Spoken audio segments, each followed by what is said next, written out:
organized this project in the context of the My Name is Spinoza Festival organized by SCORE and the Stichting Amsterdam's Spinoza Centrum.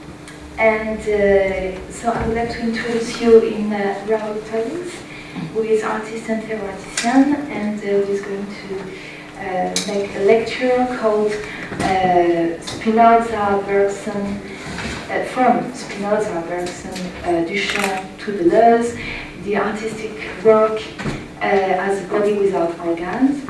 And so the aim of that lecture is to introspect Spinoza from an artistic point of view, and also to think about why Spinoza attracts the attention of artists since the 18th century. So the interface. He presents us the interface, which means it has several consequences. It means that the interface is only there when there's interaction. If not, you only have some fragments that are not actually part of something else, but you never know from what.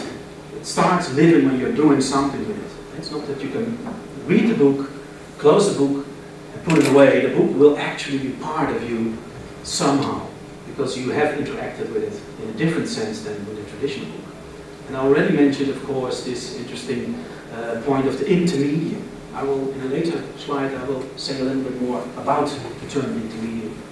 But constructing a world has not been mediated by one media or by the media, but in between different media. And it's using actually your body also as a medium. Because even if you didn't write in the book, you were imagining that you could write in it. You were using your body and your finger and your hand as a medium that's also constructing or co-constructing meaning and reality in the book. There's an interlude, it's somewhere in between. There's a pause, there's an intermission. It's not there, you cannot find it. It's what happens in between. It's constant in between us. There's an interval. There's an interval between your act and the act of the author.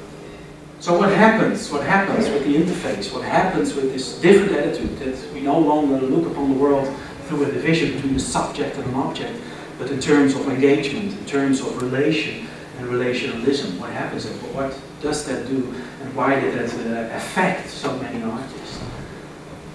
And it has to do, once again, with the interface. And I would like to contextualize it a little bit from the field of thinking from Spinoza. Because he didn't really, of course, as you can imagine, use the word interface, because it's a modern word. But there are elements of interaction and duration in where Spinoza tries to say something about the world, something about ourselves as subjects. And when you are engaging, there's a different kind of time image going on, which is actually about quality. Of course, in this whole, let's say, climate of deconstructing logos, the working of the reason, by questioning the connection between knowing and seeing, which means that you only think that something is true when it's been exposed into light, which has a very long history already from Plato and even before Plato on. It's a wonderful subject, okay?